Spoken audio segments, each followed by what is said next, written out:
La profesora Manuela Mena es doctora en Historia del Arte por la Universidad Complutense y después de un periodo corto de docencia en la Complutense y en la Autónoma, entra a trabajar en el Museo del Prado con su posición de conservadora, donde ha tenido muchos puestos y sobre todo ha sido subdirectora del museo durante muchísimos años.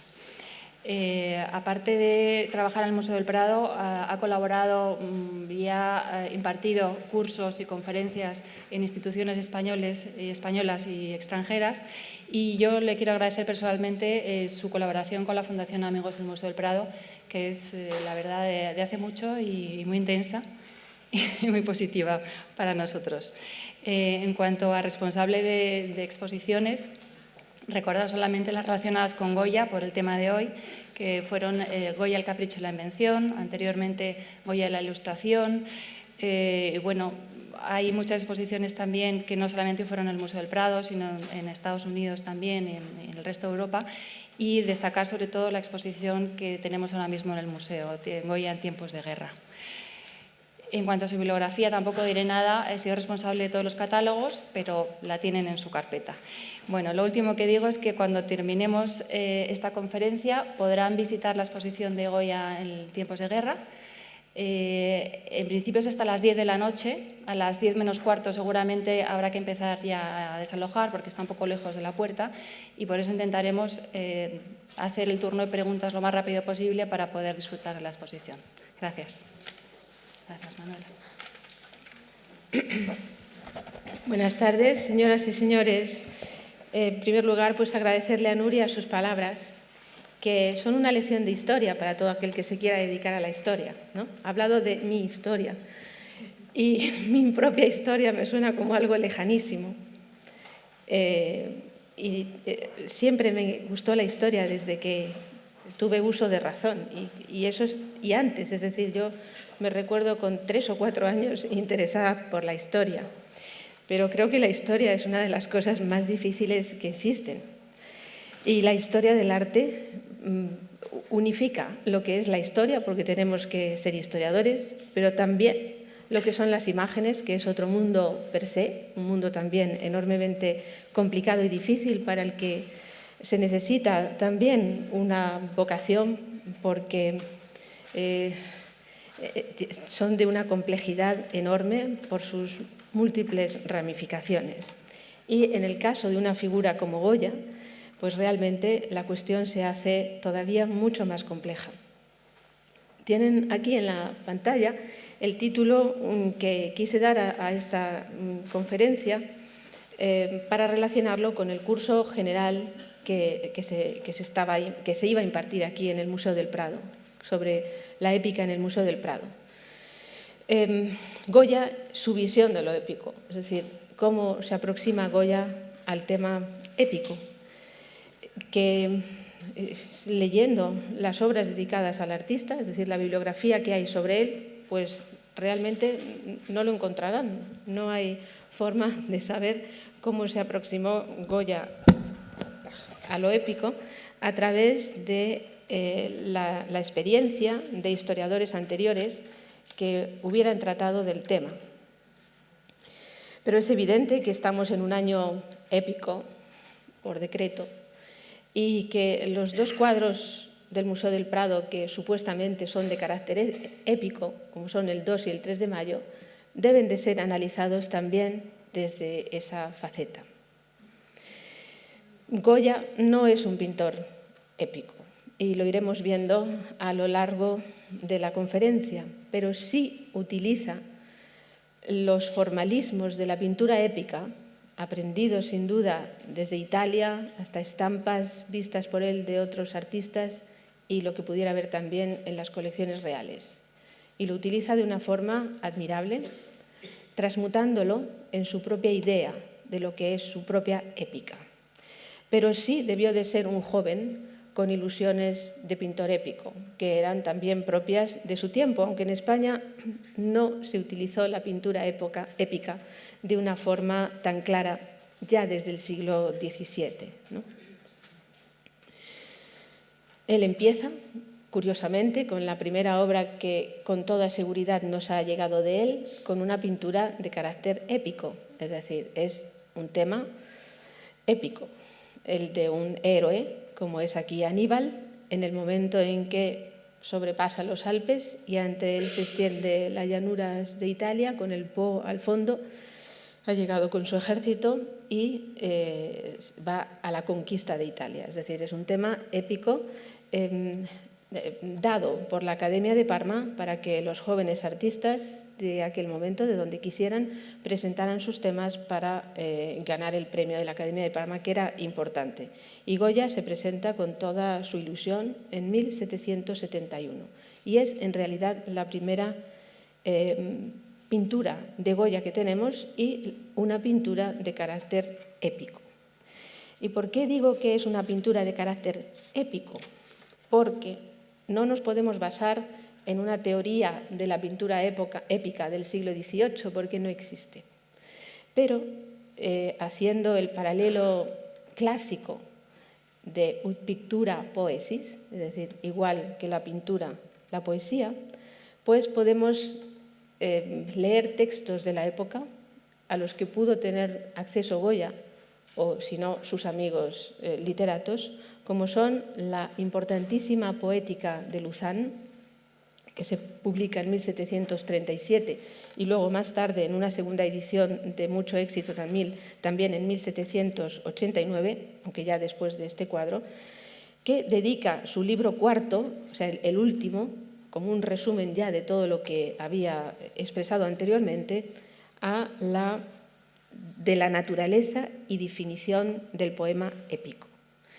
Y es muy interesante porque allí está descrito exactamente también lo que es un poema épico, pero lo que es también una pintura épica. Dice: resta ahora que tratemos de otra especie principal de poesía, que es la epopeya, o sea, el poema épico, cuya naturaleza y reglas explicaremos en este libro con el mismo método que hemos seguido en los antecedentes.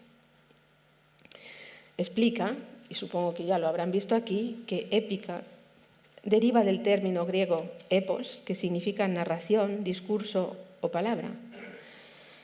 Y esa misma narración, discurso o palabra es la que también deberán de escuchar cuando entiendan o escuchen lo que dice Luzán sobre los poemas épicos. Se basa en Aristóteles, como es lógico, puesto que de él surge el principio, el conocimiento, el análisis de la poesía. Aristóteles dice que epopeya es una imitación hecha por vía de narración en verso de una acción entera, perfecta y desemejante de las historias acostumbradas. Es decir, está un escalón por encima de lo que acostumbramos. La epopeya, dice, es imitación de una acción ilustre, perfecta y de justa grandeza, hecha en verso heroico, por vía de narración dramática, de modo que cause grande admiración y placer, y al mismo tiempo instruya a los que mandan y gobiernan en lo que conduce para las buenas costumbres, de un carácter moralizante, y para vivir una vida feliz, y los anime y estimule a las más excelentes virtudes y esclarecidas hazañas. Eso, que lo dice Aristóteles, lo toma Luzán, lo desmenuza, lo explica mucho más grande y se basa también en Horacio y su análisis de la poesía para decir en latín, y no se lo voy a traducir, res gestae regumque, ducunque et tristia bella, quo scribi possent numero mostravit Homerus. Resuena también en la belleza del lenguaje, la belleza del poema épico. A lo que había dicho Aristóteles, Luzán también, y perdonen que esta sea una quizá amplia exposición de lo que es lo épico, pero a lo dicho por Aristóteles, Luzán ya en el siglo XVIII hace su propio análisis, sobre todo también estima que desde el siglo XVII la poesía española no se ha dedicado a la épica como sí lo habían hecho en otros países. Y es cierto, o por lo menos los poemas épicos del siglo XVIII, de, por ejemplo, el padre de Moratín y de otros, pues no tienen esa grandeza ni de criterio, ni de moralizante y demás que habían supuesto poemas anteriores. Él dice que hay que centrarse en una acción noble y grande, en personas ilustres y esclarecidas como reyes y héroes, y la instrucción moral a donde debe tirar y para todas las líneas de la epopeya como a su blanco y fin principal. Y también habla de algo interesante, debe ser verosímil, admirable y deleitoso, con que se debe hacer la imitación de estas acciones. La dejo ya a Luzán, porque la otra figura importante, también muy conocida de Goya, que habla de los poemas épicos, también de los poemas y no de la pintura épica, es Jovellanos, que no solamente define y estructura lo que es el poema épico, sino que además en cartas muy divertidas ahora, pero escritas totalmente en serio, a sus amigos poetas, como Meléndez, que ya se ha citado aquí, les animaba a que dejasen la poesía bucólica y pastoril, que era afeminada y superficial, y se dedicaran a los grandes poemas épicos, ¿no? Que no le hicieron ningún caso, ¿no? Y además él tampoco parece que siguió esa línea, porque lo único que hizo en cuanto a la poesía épica fue traducir el primer canto del Paraíso Perdido de Milton, que se asemejaba al poema épico, ¿no? Él también habla de la poesía épica, voy a ver si puedo leer aquí, y dice más o menos las mismas cosas de Luzán, pero define a la grandeza del asunto épico, contribuye que no sea de una data reciente, es decir, piensa que el poema épico no se debe centrar en acontecimientos modernos o contemporáneos del que lo hace, sino que debe de ser de un periodo de la historia en la cual estamos íntimamente familiarizados, pero del pasado. La antigüedad es favorable a aquellas ideas elevadas y augustas que debe excitar la poesía épica. Contribuye a engrandecer en nuestra imaginación tanto a las personas como a los acontecimientos. Es decir, él añade un pequeño carácter más a lo que es la poesía épica de Luzán, que también admitía que se hiciera poesía contemporánea. Bien, pues este pequeño poema épico de Goya, como es su Aníbal pasando los Alpes, tiene las características de lo que se define en su momento como épico, sea poético o sea pictórico. Es decir, se trata de un acontecimiento del pasado, se trata de un héroe por encima de toda sospecha, como es Aníbal, se trata de un momento determinado y además otra de las cosas que dicen es que tiene que detener la unidad de acción y referirse a un solo momento y no andar extendiéndose por muchos asuntos colaterales, ¿no? Y Goya pues, se lo toma muy en serio. Existen varios dibujos preparatorios en el cuaderno italiano. Presenta al héroe de una forma excepcional, es decir, si se dan cuenta de esta composición, pues el héroe está como en una especie de montículo sobreelevado y a la caída de este montículo pues está su ejército en un nivel más bajo, ¿no? Y también en la parte alta pues aparece la alegoría, es decir, está allí la figura de la diosa de la victoria que llega para coronarle de laurel, mientras que le acompaña pues seguramente la fama, el genio de la fama, con sus alas y también su corona de laurel. Pero ya en este momento temprano pues hay una cosa, en primer lugar, interesante. No gana el premio Goya. Es decir, él ni gana solamente una ligera mención, le citan, pero no en la Academia, sino en un artículo periodístico del Mercure de France, un periódico de la época de carácter cultural. Allí dicen que también estaba un Goya, que había presentado un cuadro, había merecido una mención, pero no gana el premio. Del resto de las composiciones, solamente se conoce una que sigue los dictados de la época, pero en la suya lo interesante es que el héroe es el centro de la composición. Aquí tienen un detalle más claro, tiene una actitud clásica también, es decir, está como basado en la posición de una escultura antigua, pero no solamente cierra el puño con fuerza, es decir, está determinado a seguir y sujeta su casco heroico para mirar a lo lejos, pero ya en la expresión de su rostro hay una intensidad emotiva, personal, psicológica, ¿no? Que es distinta a la naturaleza épica de los cuadros donde el héroe jamás tiene dudas, ¿no? Y aquí, sin embargo, en su misma forma de estar como avanzando y al mismo tiempo retrocediendo, mirando con asombro y con preocupación lo que va adelante, no habiendo arengado a sus soldados y estando tan apoyado por las figuras de su lugarteniente y de la fama que va a su lado, pues hay como si Goya empezara a pensar ya en la fragilidad del carácter de este héroe concreto, de Aníbal.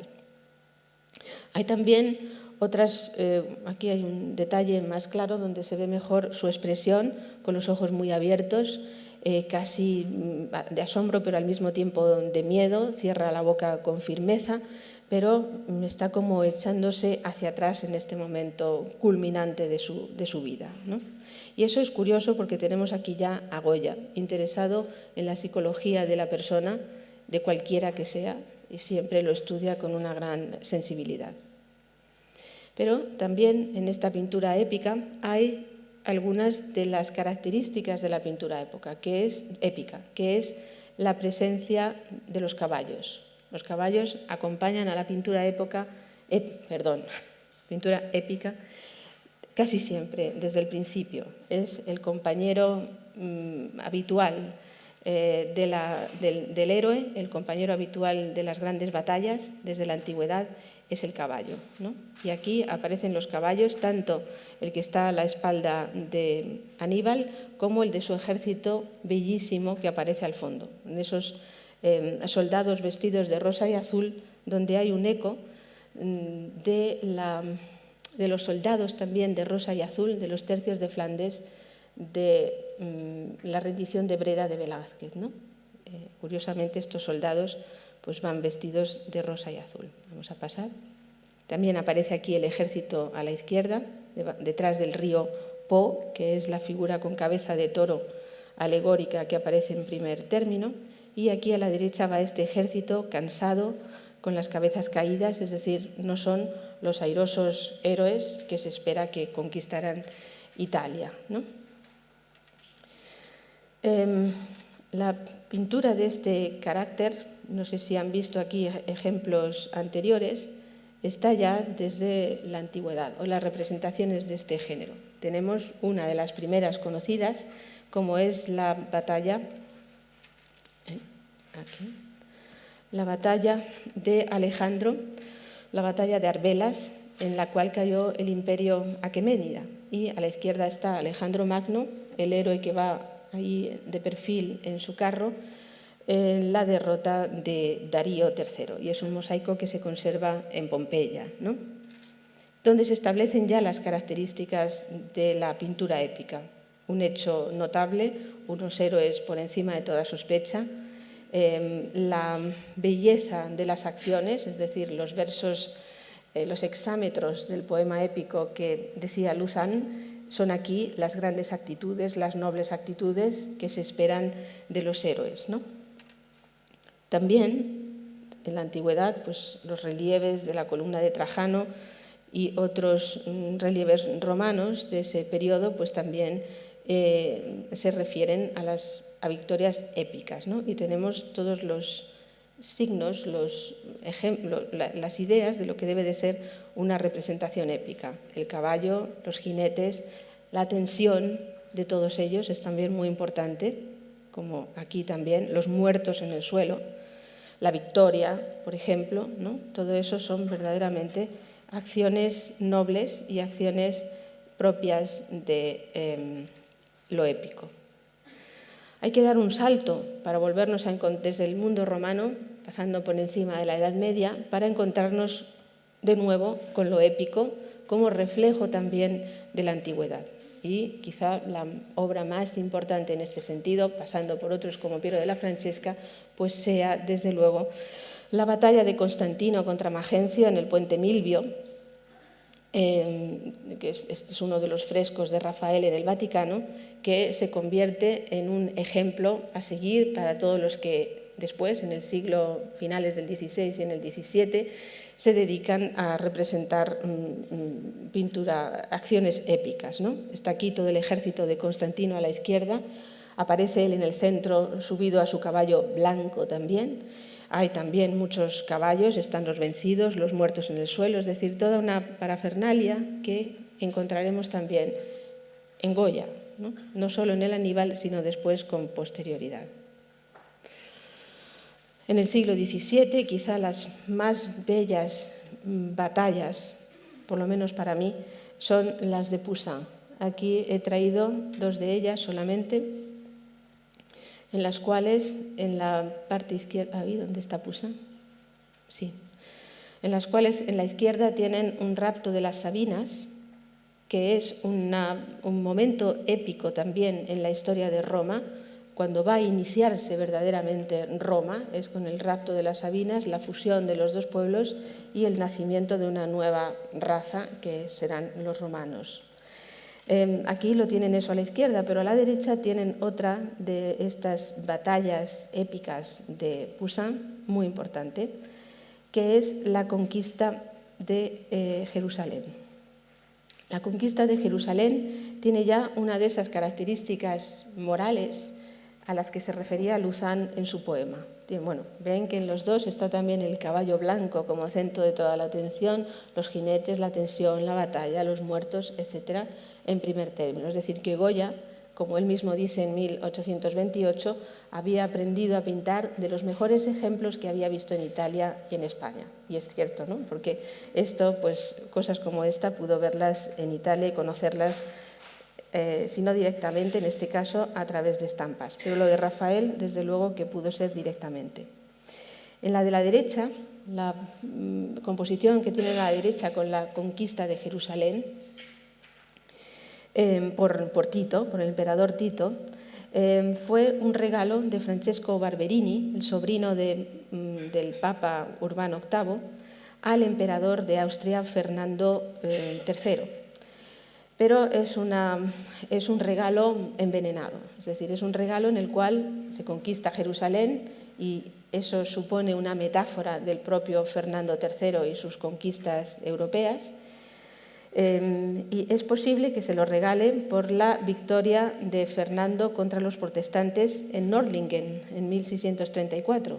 Pero también es posible que se refiriese a la masacre y a la matanza y el saqueo que hizo Fernando III en Mantua en 1627, o las tropas del emperador en 1627. O sea que puede ser una cosa u otra, es decir, del Papa, una crítica solapada al emperador por lo que había hecho.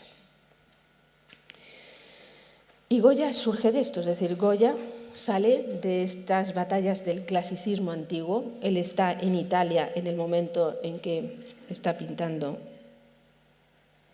Bueno, aquí tienen Giaquinto también en España.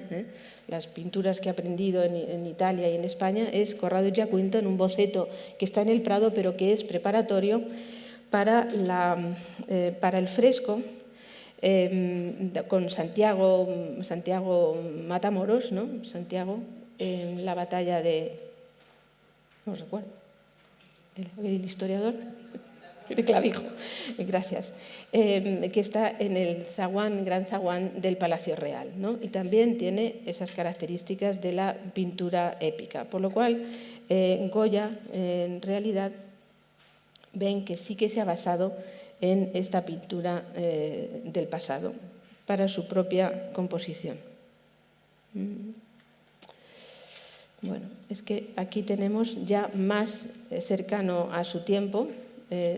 Estas son dos composiciones de David, que en Francia la pintura épica tiene un gran predicamento y se utiliza, como veremos también a continuación, de una forma muy importante como creación de imágenes tanto de la Revolución como de Napoleón. A continuación, pues tienen dos ejemplos de David, que son el de las mujeres sabinas poniendo paz entre los romanos y los sabinos, que está en el Louvre, y es justamente, no la voy a volver a poner otra vez, pero es una obra justamente, la que tienen a la izquierda, de 1814, es decir, estrictamente contemporánea del 2 y el 3 de mayo de Goya, ¿no? Cuando Goya está haciendo lo que después analizaremos, en Francia se está haciendo esto, o el cuadro de la derecha, que es también de David y también contemporáneo, el paso de las Termópilas, también de 1814, son enormes máquinas o cuadros, máquinas como se dice en el siglo XVII, enormes cuadros de un tamaño inmenso que se conservan ahora mismo en el Museo del Louvre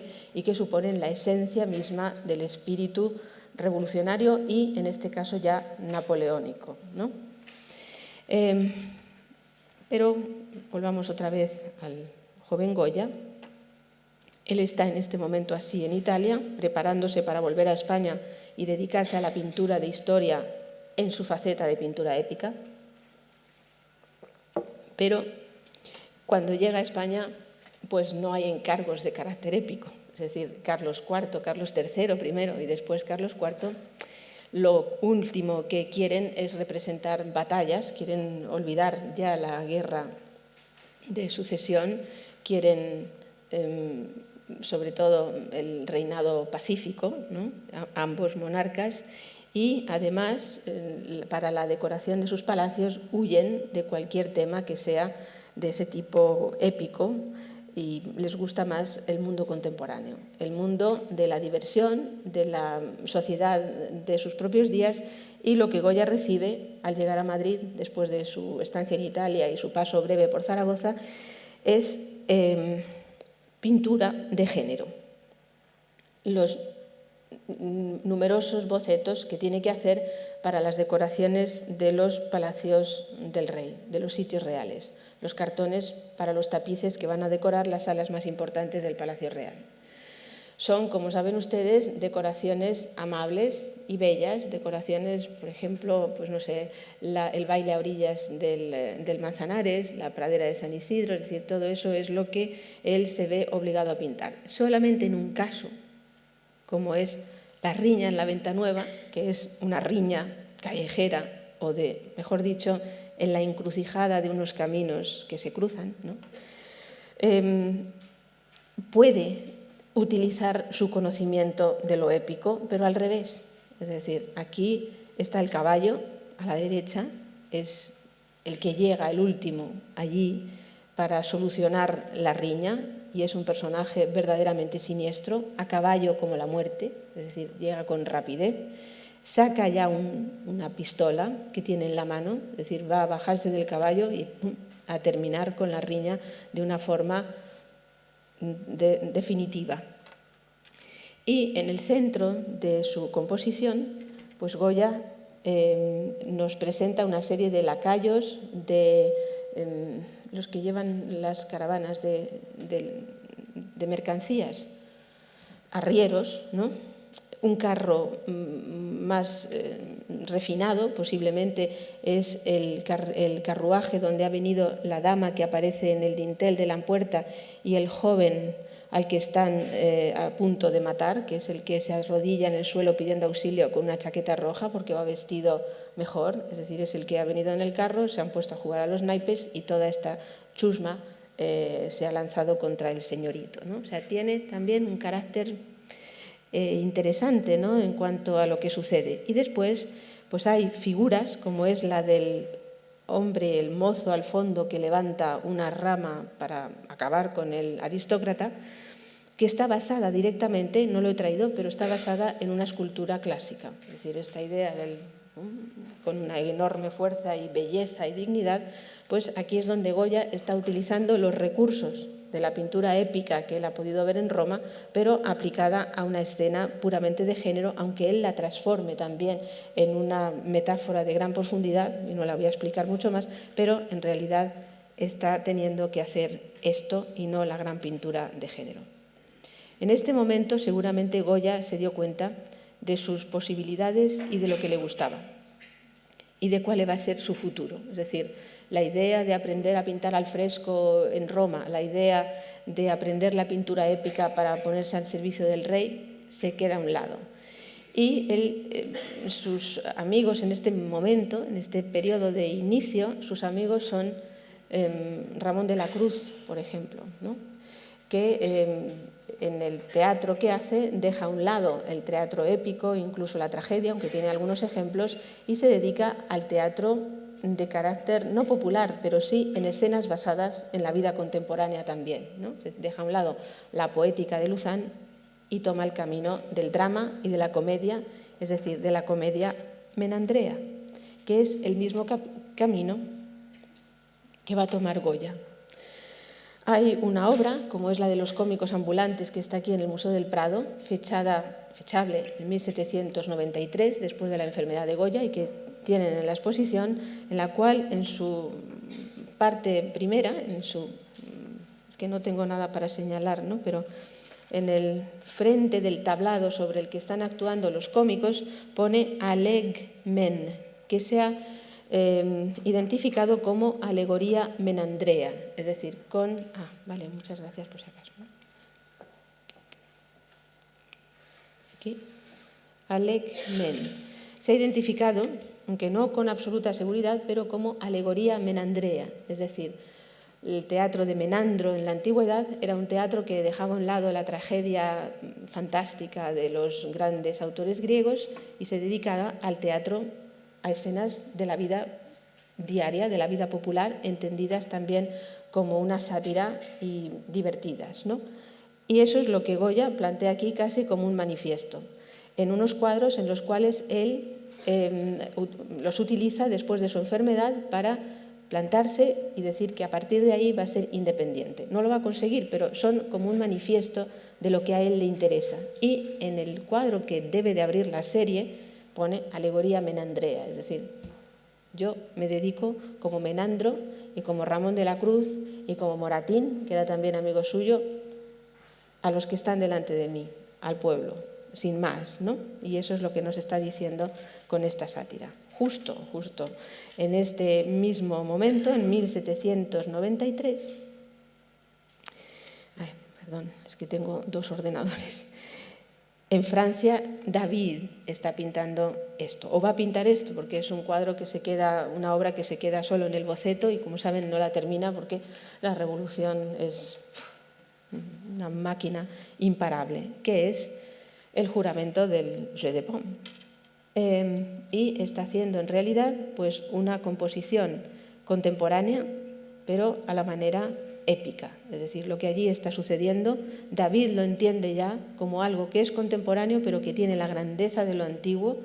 Él debe de ser representado. Están jurando nada menos, o van a jurar la Constitución, y se han juramentado a no salir de allí, el tercer estado, a no salir de allí hasta que se apruebe la Constitución. Es decir, es un momento heroico, realmente de comienzo de todo, en el cual existen pues figuras fabulosas, ¿no? Grupos fabulosos como el de todos ellos unidos aquí. Los gestos son también grandiosos, dignos, todos son héroes en realidad. Es decir, es un momento épico en la historia de Francia y como tal lo representa el gran David, que hasta ese momento, como saben, se había dedicado sobre todo a la representación como una recreación de los héroes de la antigüedad y escenas antiguas aplicables al mundo contemporáneo, pero bajo las vestiduras de lo antiguo. Aquí tenemos a David presentando el mundo contemporáneo como un mundo épico. Y esta moda, en mayor o menor medida, no moda, esta idea de la revolución, en mayor o menor medida, se va a reflejar también en otros artistas, perdonen un segundito que tengo que pasar de uno a otro, también de este periodo. En este mismo momento, un poquito antes, en 1791, un artista no tan importante, un poco derivado de Mengs, de Greuze, pero no tan bueno como David, como es Jean-Jacques François de la Barbie, pues refleja, por encargo de la Asamblea, un hecho también de la Revolución, como fue la represión contra los militares sublevados en el cuartel de Nancy contra sus jefes. Fue una represión terrible en la cual murieron más de 300 revolucionarios militares, pero que la Asamblea hace que se lleve como un hecho heroico a la pintura, ¿no? Y bueno, aparecen también cuestiones de tipo épico, ¿no? la tensión de todas las figuras, los gestos nobles. Él va a morir, es el héroe principal, el que ha intentado ponerlos de acuerdo a los revolucionarios y al marqués de Boilly, que es el que los va a ejecutar o hace la represión contra ellos, y él muere, ¿no? Entonces, esa muerte del héroe, que forma parte también de la idea de lo épico y de la tragedia al mismo tiempo, pues aparece aquí de una forma clara. Pero en ese momento Goya se ve obligado a hacer este tipo de obras. Estamos en 1795 y él presenta aquí al héroe de la guerra contra el Rosellón, es decir, al general Urrutia, en el momento justo de disparar el cañón que inicia la batalla de Trujillo en el Rosellón, que dio origen a la guerra del Rosellón.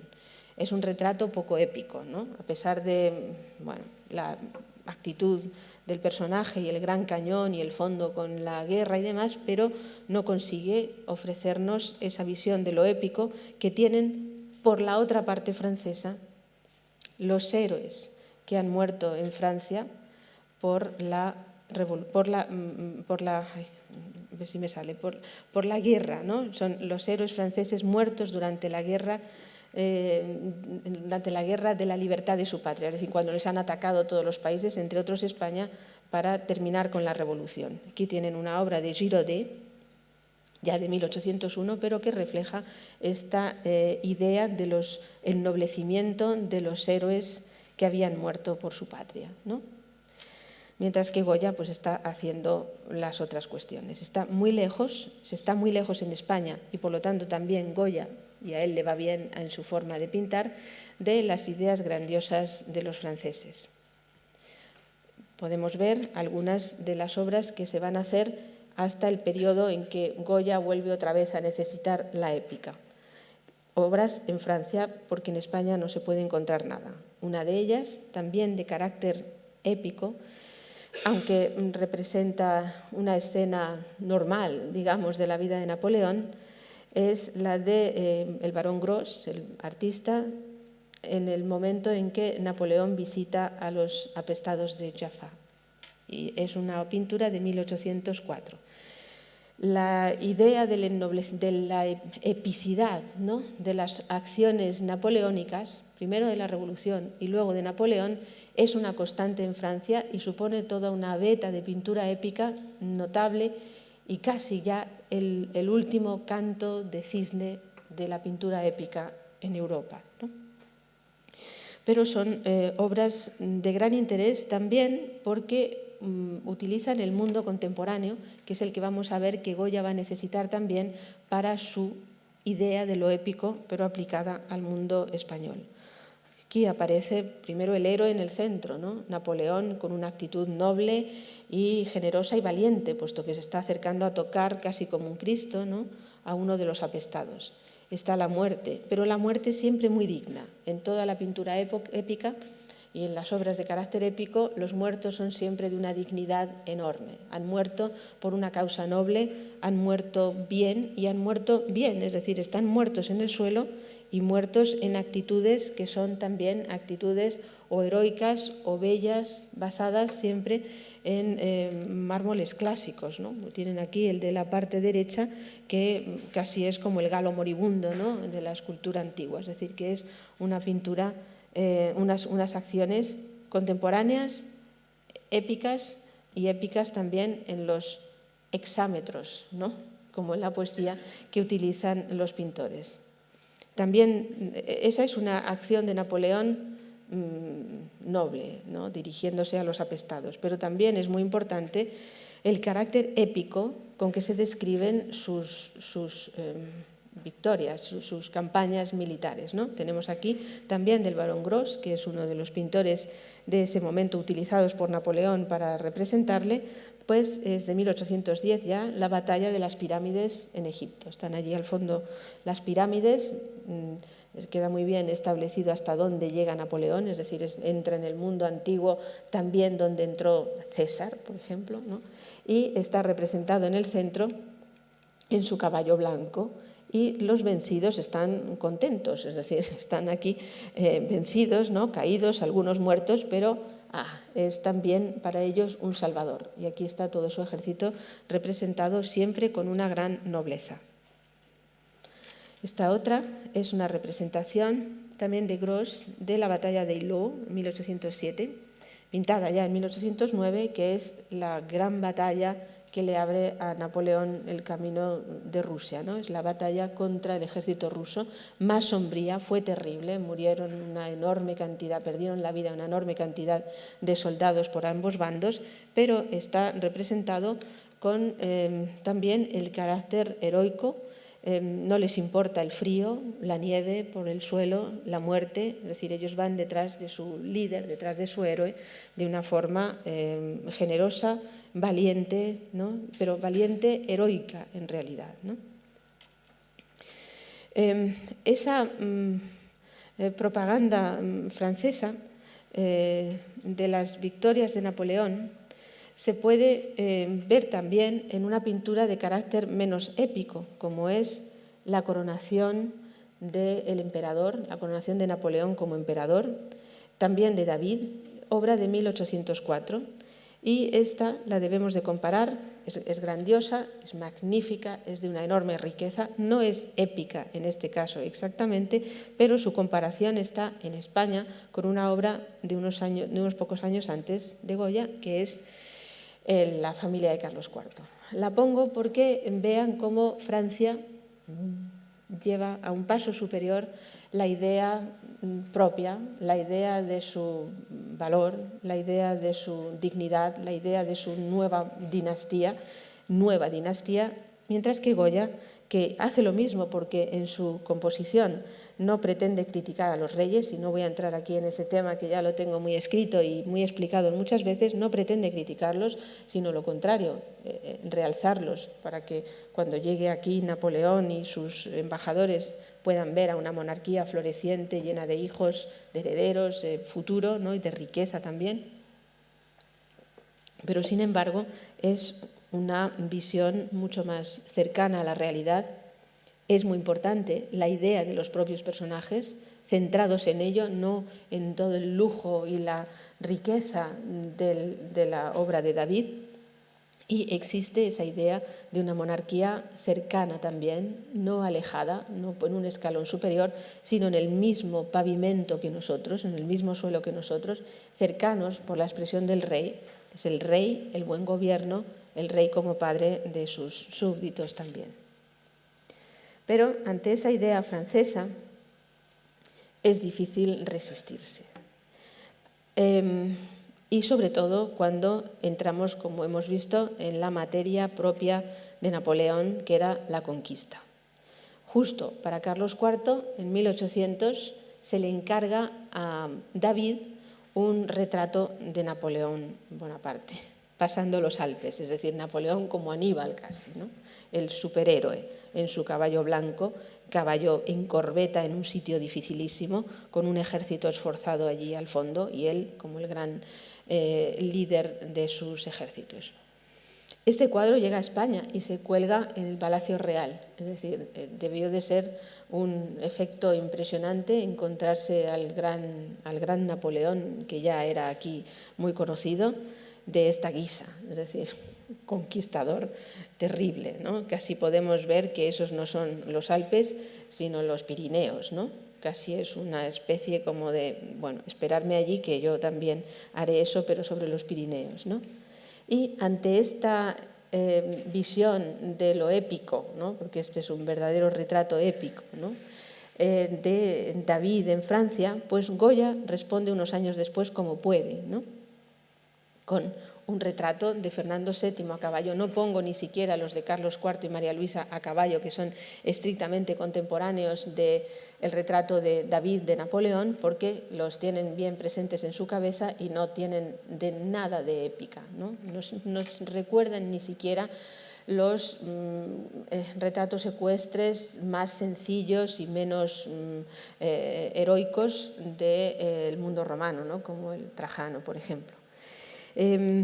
Pero aquí intenta realmente presentar a un rey que puede enfrentarse al retrato de Napoleón, que seguía todavía en el Palacio Real. Estamos aquí justo en marzo de 1808, después del motín de Aranjuez, cuando la Academia de San Fernando le pide a Goya un retrato del nuevo rey, Fernando VII, después de su ascenso al trono. En un principio le piden un retrato de cuerpo entero para colocarlo en el dosel de la Academia, pero en ese momento Goya decide, un poco casi por su cuenta, hacer un retrato del rey ecuestre. Es decir, es una idea interesante, ¿no? Si parte del propio Goya el decirles, no, mirad, necesitamos un rey a caballo, un rey heroico, un rey firme, un rey con el bastón de mando y las riendas bien sujetas por esas tierras de España por las que va a entrar Napoleón, ¿no? En ese momento ya está el ejército de Napoleón aquí, ¿no? En España. Y hace este retrato que es el único de los retratos ecuestres de Goya que puede tener un carácter épico. Y también, incluso en el rostro del rey, del cual tienen aquí un detalle, para el que nos dice que tuvo solamente 2 sesiones muy breves para hacérselo, pues hay una cierta acentuación de los rasgos de voluntad o de fuerza. Miren, los ojos muy abiertos, la fijeza de la mirada, el mentón redondo de voluntad, la boca cerrada, es decir, está intentando que se parezca algo a Napoleón, no, que no puede. A estos guerreros franceses es difícil de contraponer los españoles.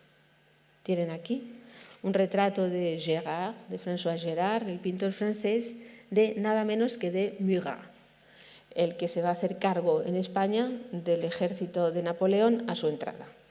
Hay varios retratos de Murat, pero les traigo este porque es el de 1801 y el más heroico de todos ellos, es decir, aquel donde se ve la fuerza de este mariscal de Napoleón, ¿no? Es impresionante, ¿no? Tiene las piernas bien plantadas en el suelo. Mira con gallardía por encima del hombro. Sujeta los guantes con fuerza y su kepis, pone la mano encima del kepis con la otra. Lleva un uniforme importante, el uniforme de mariscal. Es una obra, como les decía, de 1801, a la cual lo único que puede contraponer Goya en este periodo, un poquito después, justo cuando se va a iniciar la guerra, en enero de 1808, faltan escasos meses para ello, pues Goya pinta al don Pantaleón Pérez de Nenín en su uniforme de guardia de la reina.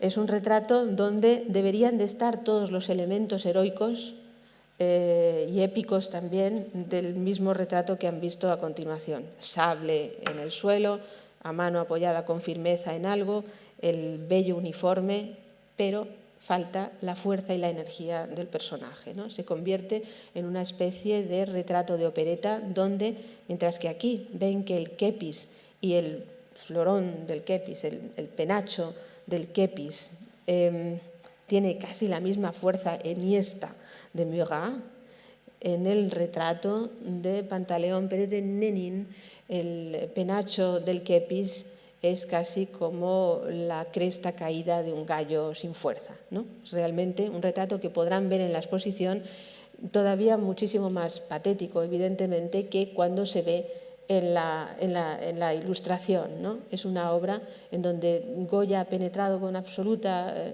maestría en la psicología de un hombre que se retira del ejército por una depresión y porque quiere volver con su familia a Bilbao. Bueno. Ante estos seguimos teniendo las representaciones del ejército de Napoleón. Aquí tienen una obra de 1814 de Géricault, estoy trayendo ejemplos de los pintores franceses mejores, este coracero a caballo, donde no hace falta tampoco explicar demasiado esta escena. O cuando les llega la muerte, cuando se tienen que enfrentar a la muerte, aparece la muerte, como en este coracero herido, también de Géricault, como una elegía, es decir, está ofreciendo casi como un altar la vida por su patria, ¿no? Y mira al cielo porque se encuentra verdaderamente ennoblecido por esa muerte que le llega por defender a su país. En Goya, para encontrar aspectos de lo épico, hay que llegar al momento de la Guerra de la Independencia y cuando él verdaderamente se ve enfrentado a su pueblo. Pero, de todas formas, en Goya, y como lo van a ver a continuación, esta utilización de lo épico es ambigua. Creo que el único caso donde verdaderamente podemos hablar de una heroína épica es en esta escena, que es el segundo de los desastres de la guerra, que él titula Fatales consecuencias, como saben, de la sangrienta guerra en España. Pues aquí, en este pequeño aguafuerte que también tienen en la exposición, que él titula, y está en la parte baja de su puño y letra, ¿Qué valor? Todos reconocemos a Agustina de Aragón, ¿no? Él Goya fue llamado a Zaragoza por Palafox para recrear las acciones nobles del pueblo que se había enfrentado al primer sitio de los franceses, ¿no? Y que había vencido, o por lo menos no había entrado el ejército en la ciudad, ¿no? Pero con un gran precio de vidas, ¿no? Aquí lo vemos. Agustina de Aragón, que estaba llevando agua a la línea al frente, ¿no? A la primera línea de la lucha, hace esta heroicidad, es decir, deja el agua a un lado y sube por encima de los muertos cuando ve que todos los que defendían esa posición están muertos. Todos ellos son gente del pueblo, no hay un solo militar, todos ellos llevan abarcas, ropas que los definen perfectamente como ropas del pueblo bajo. Y ella hace eso, salta por encima de los muertos y prende la mecha del cañón. Es una heroína que, al contrario de los nobles héroes de la pintura épica, está de espaldas, no le vemos el rostro, ¿no? No es Agustina de Aragón para él, es una metáfora de todas las mujeres que defendieron los cañones en Zaragoza y en toda España también.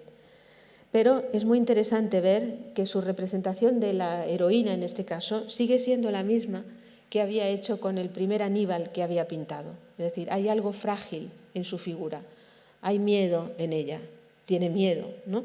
Y en ese tener miedo, en ese saltar por encima de los muertos y prender el cañón, ¿no? Es donde Goya realmente admira el valor y la presenta como una de las grandes heroínas de la historia, ¿no? En la representación de esta figura. Sin embargo, cuando él trata de los militares, de los ejércitos, no hace lo que habían hecho los pintores franceses a la hora de glorificar a sus héroes luchadores, ¿no? Aquí representa al ejército seguramente francés en esta terrible estampa que titula No se convienen, no se ponen de acuerdo, ¿no? En realidad. Están los muertos en el suelo, está la batalla al fondo, están peleándose la gente y están muriendo. Y los dos generales están discutiendo sobre si van por aquí o van por allá. Es decir, presenta una visión sarcástica, terrible y cruel de la pintura épica. Es decir, está el caballo, está el héroe, está el sable, están los muertos, está la tensión, está todo ello, y sin embargo estas figuras son despreciables, ¿no? También lo toma, en este caso son coraceros franceses, lo vemos bien por su casco y los penachos y demás. Dice, siempre sucede que estos grandísimos héroes que han conquistado Europa pues tropiezan los caballos en la agreste geografía española y caen rodando y pierden la dignidad, y el caballo heroico de la pintura épica está aquí por los suelos. Pero este es Goya, es decir, no puedo encontrarles escenas, aparte de la de Agustina de Aragón, no puedo encontrarle escenas que sean verdaderamente épicas. Sí podemos verla aquí, es decir, aquí hay violencia. Hay una violencia por los dos lados, que es lo que Goya resalta en todas las representaciones de este tiempo, como una perfecta balanza en equilibrio. La violencia de los unos la responde la violencia de los otros y es mala. Eso produce fatales consecuencias, ¿no? Pero a la hora de expresar esa violencia en sus imágenes, a la hora de captar esa violencia y esa lucha, sí que utiliza los elementos de la gran pintura épica. Miren la tensión de la lucha de los dos patriotas o los guerrilleros que están aquí, que se lanzan con una pica para detener a los soldados franceses y hacer que así pueda huir la población civil que está por el fondo corriendo. Son héroes también, ¿no? Y los presenta como tales. Él dice, con razón o sin ella. Es decir, no sabemos si tienen razón en atacar y en matarse unos a otros o no la tienen, pero los representa como verdaderos héroes en este caso. En otros casos, esas heroicidades, donde también aparece la tensión, la lucha, el cuerpo a cuerpo, ¿no? Pero es un cuerpo a cuerpo terrible y un cuerpo a cuerpo, me gustaría emplear la palabra exacta, es un cuerpo a cuerpo de asesino de barrio, ¿no? Levanta un hacha, el otro sube encima del francés, ¿no? Y le va a clavar un puñal. Es una lucha casi miserable y sucia, ¿no? Pero está representada por él, es decir, es una de las heroicidades de esta guerra de la independencia.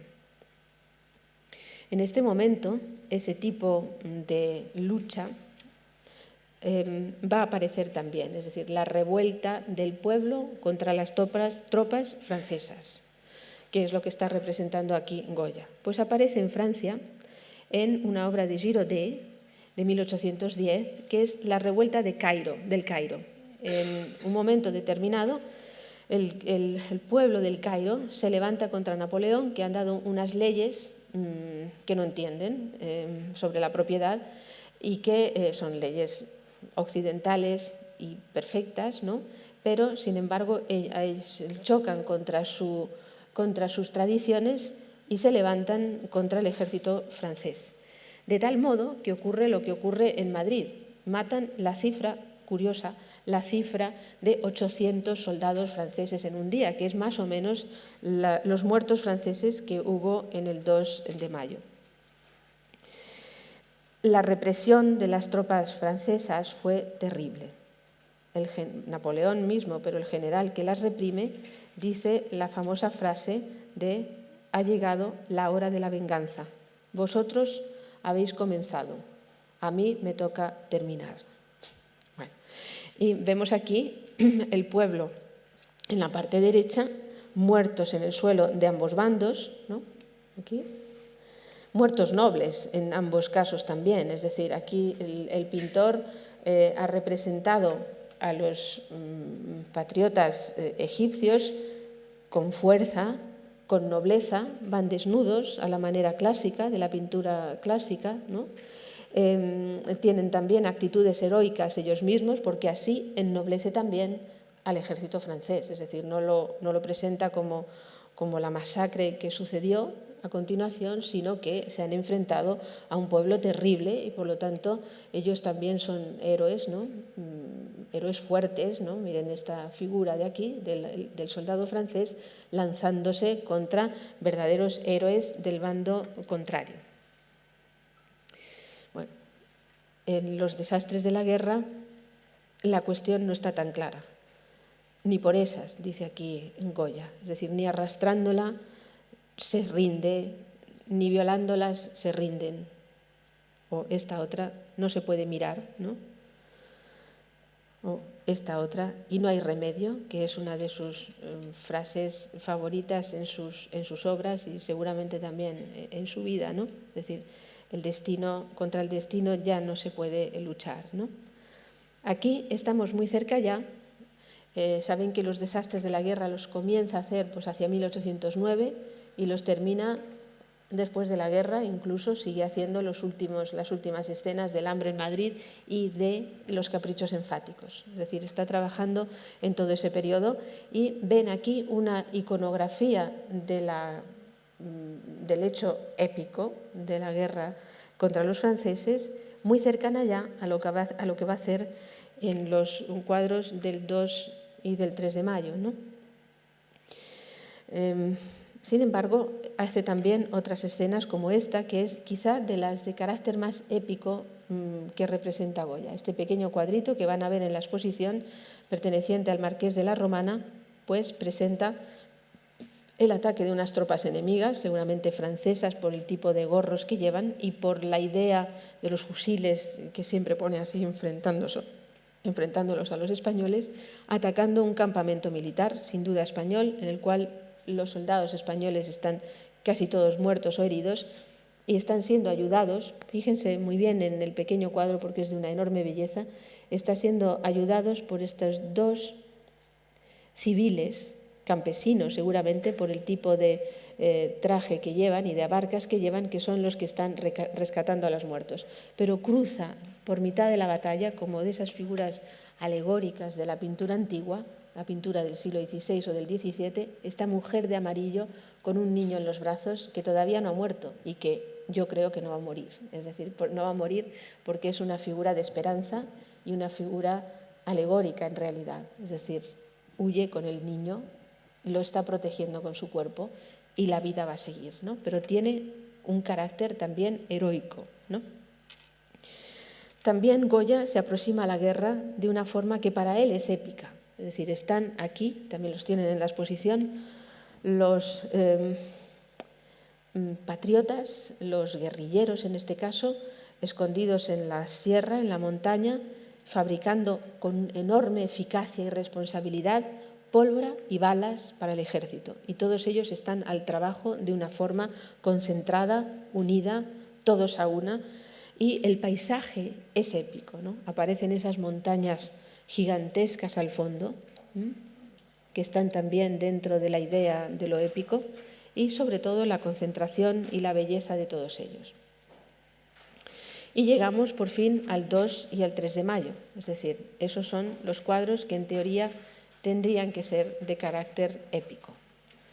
Los verán también en la exposición, pero son los cuadros en donde en definitiva utiliza la idea de lo épico, es decir, la tensión, la lucha, un hecho concreto e importante como es el 2 de mayo, el inicio de la guerra contra el invasor, es decir, todo eso está todo muy bien documentado, el momento en que se comienzan, en marzo, abril de 1814, cuando se deben de terminar unos meses más tarde, porque son obras que llevan un gran trabajo y por las nuevas documentaciones que se han encontrado terminan ya hacia noviembre de 1814, pero en ellas Goya está poniendo toda su intención en representar los hechos que acontecieron de una manera épica. No se parecen en nada a las estampas realistas, modestas, descriptivas, narrativas y aburridas de los que habían trabajado con anterioridad en estas escenas del 2 y del 3 de mayo. Aquí el pincel de Goya, el genio suyo creativo,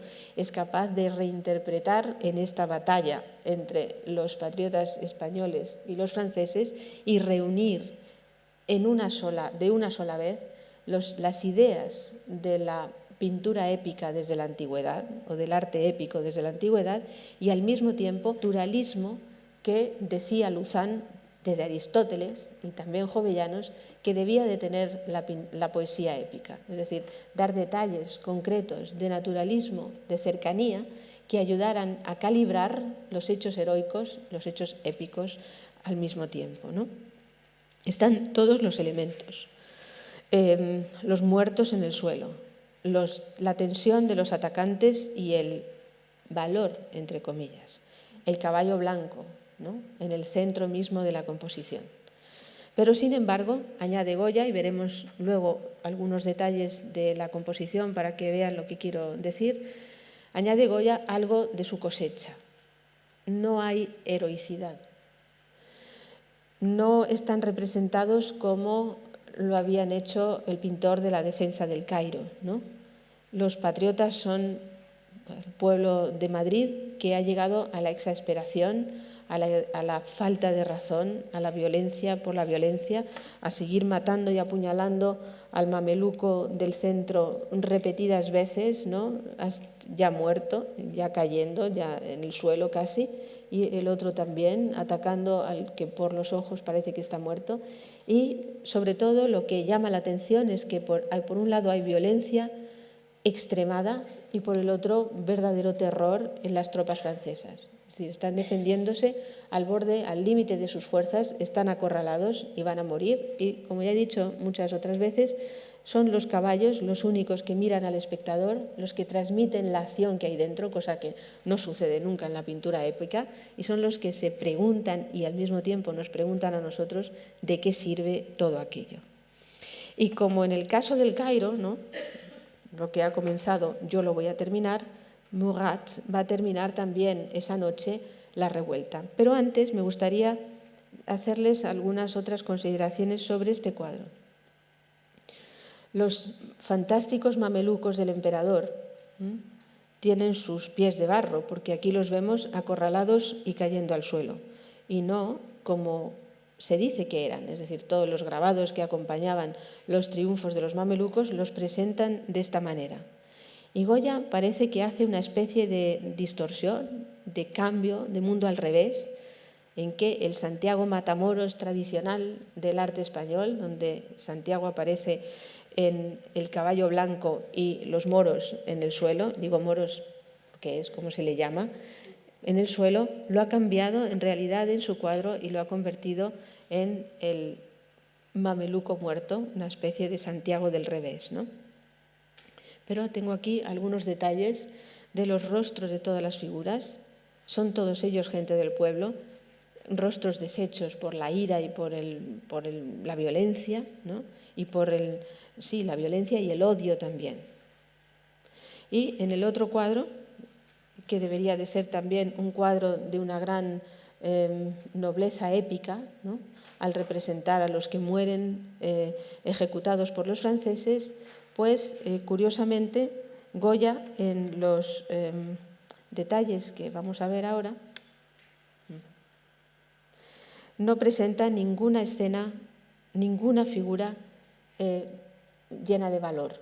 No hay ninguno de ellos que se presente con valor ante la muerte. Todos tienen miedo, todos piden clemencia, todos no quieren oír que llega la muerte, todos se arrepienten, ¿no? Cada una de las figuras, cuando las vemos en detalle y cuando las vemos allí, están asustadas, cierran los ojos, se tapan los oídos, se tapan también los ojos para no ver. Es decir, es un pueblo real, un pueblo de todos los días. No son héroes, están muertos de miedo ante la ejecución de los franceses, ante la muerte de los franceses. Y también los muertos no son muertos heroicos, no son muertos en actitudes clasicistas, sino que son muertos destrozados, como van a estar, con la sangre hundiéndose en la tierra, caídos de cualquier forma, ¿no? Es decir, que Goya no presenta lo épico como hacen el resto de los artistas. Presenta a un pueblo aterrorizado, a unos seres humanos que han llegado a esos extremos por su propia violencia, ¿no? Y también en otras escenas, a continuación, él parece reírse de lo épico.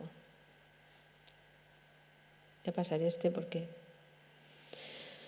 A continuación, es decir, ya después de la guerra, en los llamados disparates, ¿no?, lo que él mismo titula como disparates, pues aparece también el mundo al revés, es decir, un gran fantasmón, una sábana blanca flotando al viento, aterra a un poderoso ejército que huye o pide clemencia ante la figura que aparece. Y sabemos que es una figura, que es un fantasma, porque en el dibujo preparatorio lo indica muy claramente. Aquí tienen en la parte izquierda la gran sábana y esta cabecita, aquí, que aparece por una de las mangas. Este es su cuerpo metido dentro de la gran sábana y está levantando con dos grandes palos aquí la sábana y haciéndola moverse al viento para asustar nada menos que al ejército.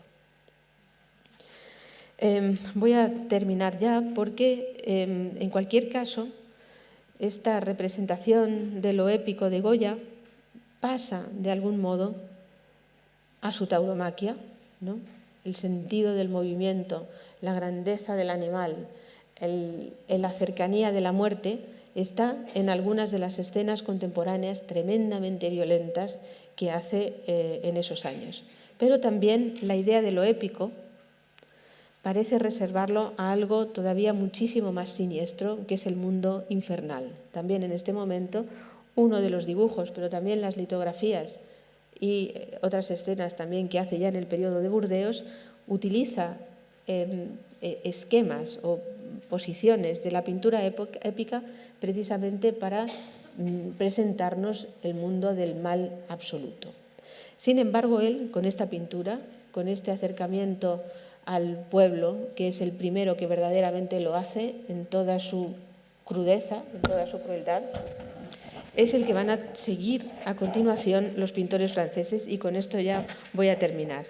Les he traído pues algunas de estas composiciones famosas inmediatamente posteriores, como la Balsa de la Medusa de Géricault, que es de 1819 y que trata de un hecho contemporáneo, el naufragio de un barco, la Medusa, y la heroicidad de los que intentan salvarse en la barca. Aunque aquí, siempre con un toque francés, pues existe esa idea de la nobleza de los muertos. También Delacroix, en la matanza de Sceaux, que supone la independencia de Grecia, en 1824, pues presenta también la defensa, el dar la vida por su patria de estas figuras que han muerto todos, mujeres, niños y demás, de una forma que se relaciona con Goya, aunque no conoció en absoluto esa pintura. Y por fin, para terminarlo, el gran cuadro de Delacroix, de la Revolución de 1830, con el cual termina verdaderamente esa idea del carácter épico contemporáneo